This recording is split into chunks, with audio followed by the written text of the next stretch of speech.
Since the inception of AEW, Tony Khan has made it his mission to sign some of the best talent in the world. Talent such as CM Punk and Bryan Danielson were major names in WWE and have been treated as main eventers in Khan's promotion. However, there are those talents that Khan has signed from WWE that have just been utterly wasted.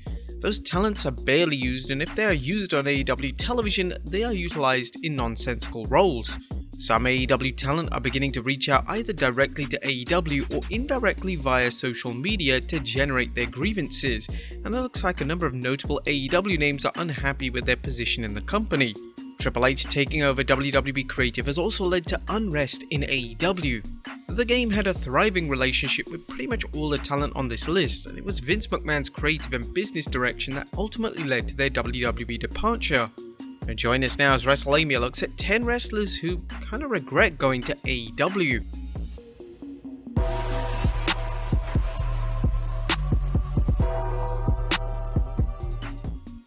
Be sure to subscribe and hit that notification bell for daily wrestling videos, and follow us on Facebook for exclusive lists. Also check out Wrestlelamia.co.uk and our non-wrestling channel, Incredible. Number 10. Pac. Pac had a relatively successful run in WWE. Most of his success came during the time in NXT, where he was positioned as a top babyface on the brand. Triple H was a huge advocate for Pac, and he saw Pac's ability to tell storylines in the ring as well as having high quality matches. But Vince McMahon never viewed Pac as a top star, and even when Pac was doing his best work as king of the cruiserweights, McMahon was more interested in booking him to lose to Enzo Amore. Since he signed with AEW, he seemed to receive a push, then slowly fizzled into the background, which is a massive shame as Pac remains one of the best in-ring talents in the world. He became the inaugural AEW All-Atlantic Champion in 2022, and fans hoped that this would lead to more TV appearances for him, but sadly the title is predominantly being used on independent shows in the UK. AEW needs to realize what they have with Pac, or when his contract expires, Triple H will probably be the first person to make a call trying to get him back under the WWE umbrella. Number 9. Bobby Fish and Kyle O'Reilly. And when both Fish and O'Reilly signed with AEW, there was a ton of buzz. They had great runs in NXT, and their involvement in the Undisputed Era was well liked by fans. But unfortunately, since both came into AEW, they haven't done much that's been considered memorable. Both joined forces with Adam Cole once again, and they were involved in a storyline with the Young Bucks, but it just didn't connect with the fans. Both men are talented and are a fantastic tag team, and it's just a shame that AEW seemingly have no idea just how to book them. Number 8. Toni Storm. Following her arrival in AEW in March 2022, fans were hoping that Toni Storm was going to be presented far better than she was on the main roster. Storm had a disastrous main roster call-up, which was so bad that she requested a release from the company. But since signing with AEW, Storm has had several featured matches, but she's failed to be presented as a big deal. She was the heavy favourite in the Owen Hart Foundation tournament, and Storm winning this would have been perfect, but she lost to Britt Baker in the semi-finals. This loss completely derailed her momentum, and she hasn't seemed to have recovered. Number 7. Samoa Joe. Samoa Joe has a tremendous relationship with head of creative Triple H, so much so that Joe is said to consider him a friend, and the two often text back and forth. Joe was released by WWE for the second time in early 2022, and this was disappointing to fans as Joe was just coming off a career resurgence in NXT, and it seemed like an abrupt decision to let him go. Joe naturally signed for Tony Khan's promotion, and since then he's predominantly been used to help rebuild Ring of Honor. Joe would win the Ring of Honor World Television title, and whilst this is a respectable achievement, Joe could be doing so much more. If Joe was currently in WWE under the new regime, he would be incredibly valued both in front and behind the camera. It's been rumoured that Joe's AEW deal is around for 2 years, and once this expires, it would only seem fitting that Joe reunites with his friend Triple H in WWE. Number 6. Athena. A former NXT Women's Champion, Ember Moon's WWE departure in 2021 took everyone by surprise. Moon was a great hand in the women's division, and she was someone WWE could rely on. She was brought into AEW with the idea of her being a credible name who could have fantastic matches. But Moon, who now uses the name Athena in AEW, hasn't really lived up to the expectations. When she first debuted, Athena was presented as a big deal. Then she would be quickly relegated to AEW Dark, which wasn't what fans were expecting. Athena could have been a great hand for AEW, and it just seemed like AEW struggles to book the women's division and present their female talent in a manner they deserve. Number 5. Malachi Black. AEW signing the former WWE talent known as Aleister Black was a very smart move. Black is incredibly creative and was misused by WWE, particularly on the main roster. Black is using the name of Malachi Black on AEW TV and has been involved predominantly in the House of Black storyline.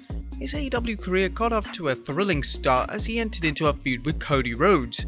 This is a feud that Black without a question should have won, but AEW decided to have Rhodes win the final match of their rivalry. This completely derailed Black's push in the company, as him losing his first notable feud in the company just made no sense whatsoever. Whilst the House of Black storyline is entertaining, AEW are favouring other storylines and the House of Black are falling into the background. One of the members of House of Black is Buddy Matthews, who used the name Buddy Murphy in WWE. He was known for being one of the most underrated talents in the company, but since he signed with AEW, he has yet to show off his in-ring work. In fact, since signing for the company, Matthews has only had a select few singles matches, which shows fans that Tony Khan doesn't really see much value in his in-ring abilities. Number 4. Andrade. Social media can be a very powerful tool for wrestlers to use to share their displeasure in relation to their booking. This has been seen with current AEW wrestler Andrade, who has liked tweets over the past few months which have criticized his AEW booking. Andrade has been used downright terribly since joining the company. The former NXT champion has had multiple managers including Vicky Guerrero, and not a single one of them have elevated his presentation in any way, shape or form. The former WWE star has failed to be utilized in a meaningful role on AEW television and has only been featured on AEW's flagship show Dynamite a handful of times in 2022. Is it possible that Andrade regrets signing with AEW? Absolutely. It's common knowledge that Andrade's relationship with Triple H was fantastic, and Andrade would even tweet the game's birthday wishes last year. It goes without saying that if Andrade was in WWE currently, he would be a predominant feature on WWE programming. Number 3. Keith Lee. Now, it was clear when Keith Lee was a part of NXT that Triple H saw him as a major player. Lee would even hold NXT and NXT North American Championships simultaneously, and it wasn't before long that Lee was called up to the main roster. Naturally, Vince McMahon quickly fell out of favour with Lee and he was quickly moved down the card and was eventually released. AEW signing Lee was a great move as Lee was popular with fans and had a ton to offer in the ring. But so far, Lee's AEW run has fallen flat. For the first few months of his time in the company, Lee was just lingering around doing nothing of note. But then joined forces with another ex-WWE star in Swerve Strickland, the two would win the AEW tag titles. This is a far cry from what Lee should be aspiring to achieve. Number 2. Miro. A former TNT champion, Miro has been openly critical of his position in AEW. He's put extensive work into his character development and promo skills, and this has been something that has been appreciated by fans. Miro has been struggling to find a meaningful place on the AEW roster, and fans are beginning to get the impression that Tony Khan has no idea how to use him. Miro has used social media to air these frustrations by making subtle digs at AEW's booking and even liking tweets such as, "Are you still in AEW? It seems like you had it better in WWE." It was reported in March 2022 that Miro had committed to a 4-year deal with AEW, and this would mean that Miro wouldn't be able to leave until 2026. And sadly, this could mean that the former WWE star could have 4 very frustrating years ahead. And number 1, Adam Cole. Now there's one word to describe Adam Cole's run in NXT, and it'd be elite.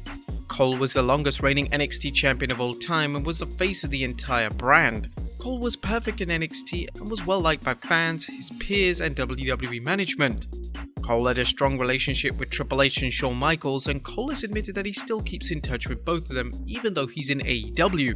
Cole decided to join AEW in 2021 as the main roster pitches given to him were lackluster at best, and Cole believed he had a better chance of success in AEW. However, his run just hasn't lived up to expectations. He's been predominantly involved in the Undisputed Elite storyline, which has failed to generate any buzz. It appears that Tony Khan sees Cole as a reliable upper mid-card talent who can be thrown into the world title picture whenever they need someone to lose. It'll be interesting to see what Cole's career would be like if he was signed to WWE under the Triple H regime. But there you have it folks, 10 wrestlers who kind of regret going to AEW. Be sure to leave your comments down below, and I'll see you next time with some more wrestling content.